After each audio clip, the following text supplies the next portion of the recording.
right? Why this all happened and why we're all sort of in this ecosystem. I view Cosmos as basically the last remaining truly decentralized and values-driven crypto ecosystem and crypto vision.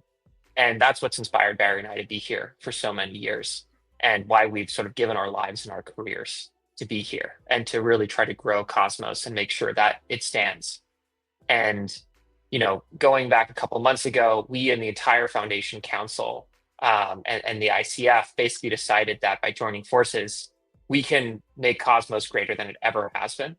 And we believe that by sort of unifying the stack, the hub, by driving growth from as a first principle, we can bring a tremendous amount of liquidity, new builders, and new ideas that sort of like make this movement that we all care so much about happen.